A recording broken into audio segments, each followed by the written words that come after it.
बच्चों, आज हम वर्गीकी अध्ययन यंत्र के अंतर्गत जो नेक्स्ट टूल है, नेक्स्ट एड है, उसके बारे में चर्चा करते हैं। वो है वर्गीकी कुंजी या टेक्सोनोमिक कीज। तो वर्गीकी कुंजी या टेक्सोनोमिक की, वर्गीकी कुंजी एक ऐसी कृत्रिम विश्लेषणात्मक युक्ति होती है जिसके माध्यम से हम समानताओं तथा असमानताओं के आधार पर पौधों तथा प्राणियों की पहचान कर सकते हैं। तो वर्गीकी कुंजी या टेक्सोनोमिक की एक ऐसी विश्लेषणात्मक युक्ति होती है जिससे समानताओं तथा असमानताओं के आधार पर पौधे तथा प्राणियों की पहचान की जा सकती है। तो एक ऐसी टेक्निक्स है, एक ऐसा टूल है जिसमें हम जो अननोन ऑर्गेनिज्म है, जो हम फाइंड करके लाए हैं, जिसको आइडेंटिफाई करना है, इस टूल्स के माध्यम से, टेक्सोनोमिक की के माध्यम से हम उसको आइडेंटिफिकेशन कर सकते हैं, उसका वर्गीकरण कर सकते हैं, उसका नॉमेनक्लेचर कर सकते हैं। तो वर्गीकी कुंजी या टेक्सोनोमिक की के कुछ सामान्य फीचर्स हमने यहाँ पर लिखे हैं। सबसे पहले, यह एक एनालिटिकल होती है, यह विश्लेषणात्मक होती है। सेकंड फीचर है, ये समानताओं तथा असमानताओं पर आधारित होती है। जो भी ऑर्गेनिज्म हमने लिया है, हमने फाइंड आउट किया है, उसमें समानताओं और असमानताओं के आधार पर हम एक टेक्सोनोमिक की का निर्माण करते हैं इसमें। तीसरा है, प्रत्येक वर्गीकी संवर्ग के लिए हमें अलग अलग टेक्सोनोमिक की बनाना होती है। जो अननोन ऑर्गेनिज्म है उसको हमको किस टेक्सा में रखना है, उसके लिए यह आवश्यक हो जाता है कि हमें प्रत्येक टेक्सा की, प्रत्येक वर्गीकी संवर्ग की सामान्य तथा विशिष्ट जानकारी हमारे पास में हो। हमारे पास उसके general features and specific feature भी हमको ज्ञात होना चाहिए। उसी आधार पर हम उसका एक टेक्सोनोमिक की का निर्माण कर सकते हैं। सेकंड फीचर हमने लिखा है, प्रत्येक टेक्सोनोमिक की में 2 कॉन्ट्रास्टिंग स्टेटमेंट्स या विपर्यायी कथन होते हैं। जैसे हमने बोला था कि ये समानताओं तथा असमानताओं पर आधारित होती है। तो जो टेक्सोनोमिक की है उसमें 2 स्टेटमेंट्स होते हैं, तो दोनों एक दूसरे के अपोजिट होते हैं, कॉन्ट्रास्टिंग होते हैं। उसके पश्चात इस प्रकार प्रत्येक टेक्सोनोमिक की में 2 कॉन्ट्रास्टिंग स्टेटमेंट्स का एक सेट होता है। तो प्रत्येक टेक्सोनोमिक की में 2 विपर्यायी कथनों का एक समूह होता है और प्रत्येक सेट को कपलेट कहा जाता है। जो टेक्सोनोमिक की हमारे द्वारा डिज़ाइन की गई है, जिसका निर्माण किया गया है, उसमें 2 कथन होंगे और उस सेट को, 2 कथनों के सेट को कपलेट कहते हैं। और प्रत्येक कपलेट के प्रत्येक स्टेटमेंट को लीड कहा जाता है। कपलेट में जो 2 स्टेटमेंट हैं, जो 2 कथन हैं, उन्हें, प्रत्येक कथन को हम क्या बोलते हैं, लीड कहते हैं। हम इसको एक एग्जाम्पल के माध्यम से टेक्सोनोमिक की को समझने का प्रयास करते हैं कि किस प्रकार से एक अज्ञात जो जीव हमारे पास में, अननोन ऑर्गेनिज्म हमें मिला है, उसका हमको वर्गीकरण करना है कि कौन से टेक्सा के में उससे रखा जाना है। तो हम इसको एक एग्जाम्पल के माध्यम से समझने का प्रयास करते हैं। तो हम उसको समझने से पहले जो 2 शब्दों को हमने लिखा है, कपलेट और लीड, तो एक बार इसको और थोड़ा सा लिख ले हम। कपलेट, तो कपलेट के लिए हमने क्या बताया है, a set of 2 contrasting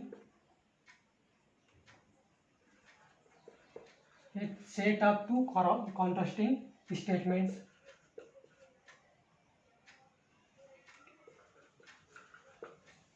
a set of 2 contrasting statements, 2 विपर्यायी कथनों का जो समूह होगा उसे कपलेट कहते हैं।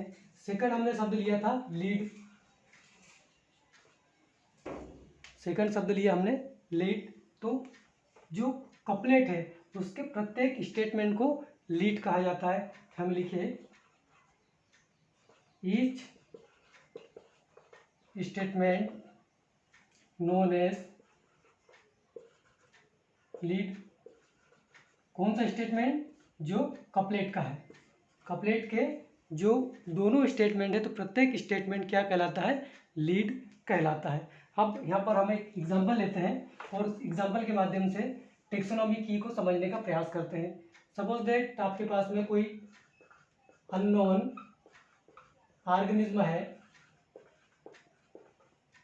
उसको आपको पहचानना है और कौन से संवर्ग में आएगा, कौन से टेक्सोनॉमी को हम पुटअप कर सकते हैं, रख सकते हैं। तो उसके लिए हम टेक्सोनॉमिक की का निर्माण करने का प्रयास करते हैं कि किस प्रकार से टेक्सोनॉमिक की बनाई जाती है और किस प्रकार उसका टेक्सा का निर्धारण किया जाता है। सबसे पहले हमने बनाया एक कपलेट बनाया। कपलेट में 2 स्टेटमेंट्स होंगे। तो फर्स्ट कपलेट है हमारे द्वारा बनाया गया कि क्या यह एक कोशिकीय है।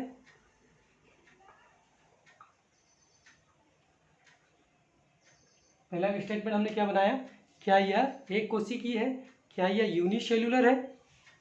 दूसरा स्टेटमेंट इसका कॉन्ट्रास्टिंग स्टेटमेंट, ये हम इसका विपर्यायी कथन बोले तो क्या यह बहुकोशिकीय है।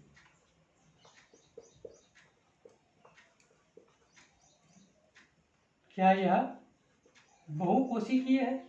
पहला स्टेटमेंट हमारा था क्या यह एक कोशिकीय यूनिसेल्युलर है या क्या यह बहुकोशिकीय है, मल्टीसेल्युलर है। ये हमारा सेकंड स्टेटमेंट हो गया। तो हमें इन दोनों स्टेटमेंट के अकॉर्डिंग इस ऑर्गेनिज्म का जवाब देना है।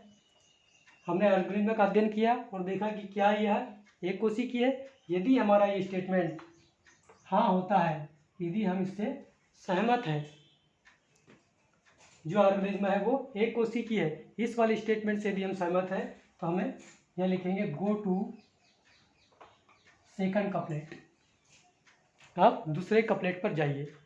ये आपको क्लू दे रहा है। पहला क्लू मिल गया कि ये एक कोशिकीय है, तो आपको जो टेक्सा निर्धारण करना है उसके लिए सेकंड कपलेट पर जाना होगा। पर यदि आप इस स्टेटमेंट से डिसएग्री होते हो कि नहीं हमारे पास जो ऑर्गेनिज्म मिला है वो एक कोशिकीय नहीं है, तो हम यहाँ नहीं लिख देंगे, सेकंड स्टेटमेंट पर आ जाएंगे। क्या यह बहुकोशिकीय है।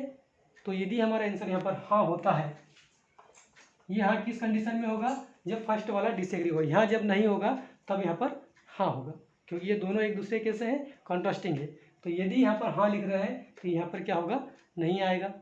नहीं आएगा तो ये स्टेटमेंट समाप्त हो जाता है, हम सेकंड पर आ जाते हैं। यदि हमारा ये वाला हाँ होता है सेकंड स्टेटमेंट, क्या यह बहुकोशिकीय है, तो हम यहाँ इसका आगे क्लू देंगे गो टू थर्ड कपलेट। हम पहले वाले से बात करते हैं। सपोज दैट हमारा पहला वाला स्टेटमेंट सही हुआ, हम इसे एग्री कर गए, तो गो टू सेकंड कपलेट। हम सेकंड कपलेट बनाने का प्रयास करते हैं। सेकंड कपलेट हमने बनाया, केंद्रक उपस्थित है।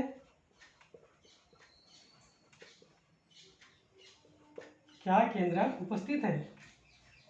सेकंड कपलेट का फर्स्ट स्टेटमेंट, ये फर्स्ट लीड हमने बनाई कि क्या केंद्रक उपस्थित है। अब हम इसका सेकंड वाला स्टेटमेंट बनाएंगे, सेकंड लीड बनाएंगे, तो क्या बनेगा, इसका अपोजिट बनेगा। क्या केंद्रक अनुपस्थित है।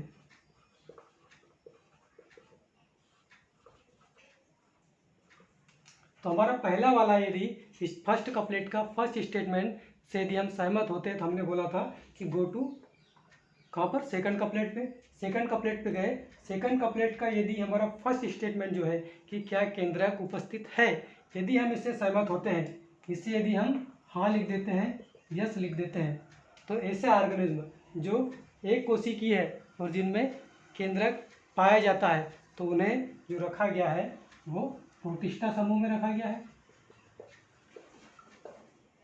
आपने जो पढ़ा होगा विभाजन, तो उसमें ऐसे ऑर्गेनिज्म जो एक कोशिकीय है, यूनिसेल्युलर है और न्यूक्लिएटेड है, केंद्रक जिसमें पाया जाता है, उन्हें प्रोटिस्टा में रखा गया है। मतलब यूनिसेल्युलर एंड यूकैरियोटिक केंद्रक पाया जा रहा है ऐसे ऑर्गेनिज्म, और जो कैसे हैं एक कोशिकीय है, वो किस में आएंगे, प्रोटिस्टा के अंदर आएंगे। तो यहाँ पर हमारा जो ऑर्गेनिज्म है आइडेंटिफाई हो गया, हमने उसको प्रोटिस्टा के अंदर रख दिया।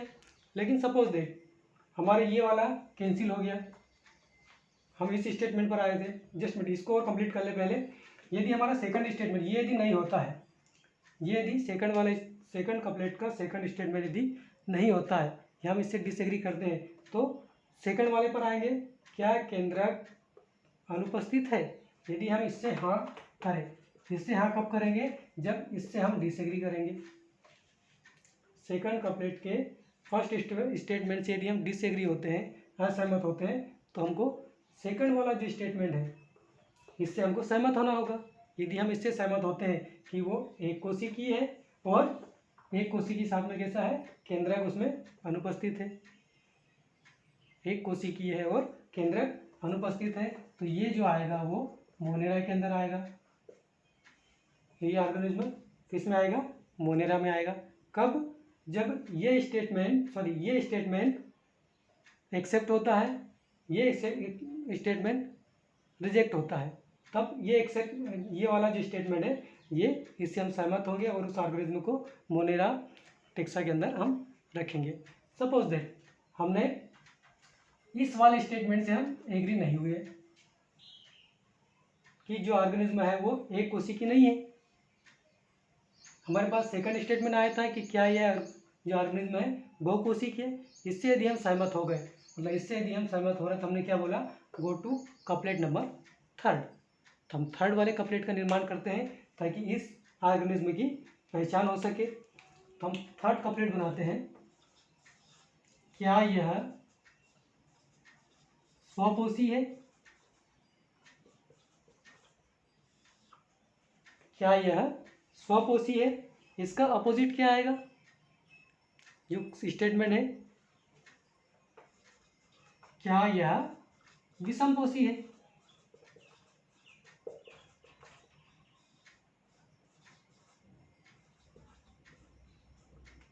दो स्टेटमेंट बनाए हमने कपलेट नंबर थर्ड के, जो हमारी थर्ड की है उसमें हमने दो स्टेटमेंट बनाए हैं। पहला कि क्या यह स्वपोषी है, स्वपोषी मतलब जो अपना भोजन स्वयं बना सकते हो, जिनको ऑटोट्रॉफ बोला जाता है। और सेकंड हमने स्टेटमेंट बनाया क्या यह विषमपोषी है, मीन्स ये कैसा होगा, हेट्रोट्रॉफ, मतलब जो अपना भोजन स्वयं नहीं बना रहा है। यदि हम इसको एग्री करते हैं तो हम थर्ड वाले कपलेट पर, थर्ड वाली की पर आए हैं। थर्ड वाली की में दो स्टेटमेंट है, क्या यह स्वपोषी है। यदि हम इसके फर्स्ट स्टेटमेंट से सहमत हो जाते हैं, इससे यदि हम एग्री करते हैं, यदि हम यहाँ पर हाँ लिखें तो ऐसा ऑर्गेनिज्म जो बहुकोशिकीय है और जो स्वपोषी है, ऐसा ऑर्गेनिज्म जो बहुकोशिकीय है और स्वपोषी है, तो वो निश्चित ही किस में रखा जाएगा, प्लांटी में। किस में रखा जाएगा, वो प्लांटी में रखा जाएगा। लेकिन समझिए यदि हम इस फर्स्ट स्टेटमेंट से डिसएग्री हो जाते हैं, हम जो कुंजी नंबर 3 है जिसका कपलेट थर्ड है ये, इसका फर्स्ट स्टेटमेंट जो क्या यह स्वपोषी है, इससे सहमत नहीं होते हैं। हमने देखा कि ये बहुकोशिकीय है लेकिन स्वपोषी नहीं है, वो कैसा है, विषमपोषी है, हेट्रोट्रॉफ है। तो इस ऑर्गेनिज्म को आइडेंटिफाई करने के लिए हमको एक और कुंजी का निर्माण करना पड़ेगा। तो हम ये लिखेंगे गो टू फोर कपलेट, क्योंकि इससे हमारा ऑर्गेनिज्म आइडेंटिफाई नहीं हो पा रहा है, तो हमें अगली कुंजी का निर्माण करना होगा। हम अगली कुंजी का निर्माण करके देखते हैं कि क्या होता है। हम फोर्थ कुंजी बनाते हैं, क्या यह गतिशील है या मोटाइल है। कैसा, क्या यह ऑर्गेनिज्म गतिशील है या मोटाइल है। इसका अपोजिट स्टेटमेंट क्या बनेगा, क्या यह अगतिशील है या नॉन मोटाइल है। यह कैसा है, नॉन मोटाइल है। हम इस पर आए थे कि यह बहुकोशिकीय है, उसके बाद यह विषमपोषी है। हमारे पास में फिर दो विकल्प यहाँ पर आए हैं, दो स्टेटमेंट्स आए, क्या ये गतिशील है? बहुकोशिकीय है और कैसा है? गतिशील है। तो निश्चित ही जो टेक्सा है एनीमिलिया के अंदर आएगा, जंतु संवर्ग में आ जाएगा ये एनीमिलिया में। बहुकोशिकीय होगा और विषमपोषी है और गतिशील है। तो कौन से किस में अब रखेंगे इसको? एनीमिलिया में रखेंगे। इसकी पहचान यहाँ पर होगी। और यदि हम इस स्टेटमेंट से डिसएग्री करते हैं, इससे यदि हम डिसएग्री करते हैं, यदि हमने इसको एग्री कर लिया तो एनीमिलिया हो गया। यदि हमने एग्री नहीं किया, इससे सहमत नहीं हुए, तो हम सेकंड स्टेटमेंट पर आएंगे कि क्या यह नॉन मोटाइल है। यदि हम इससे सहमत होते हैं सेकंड वाले स्टेटमेंट से, तो ये जो होगा फंगस होगा। तो ऐसा ऑर्गेनिज्म जो बहुकोशिकीय है, विषमपोषी है और गतिशील नहीं है, नॉन मोटाइल है, तो उसको हम किस में रखेंगे? फंगस समूह के अंदर रखेंगे।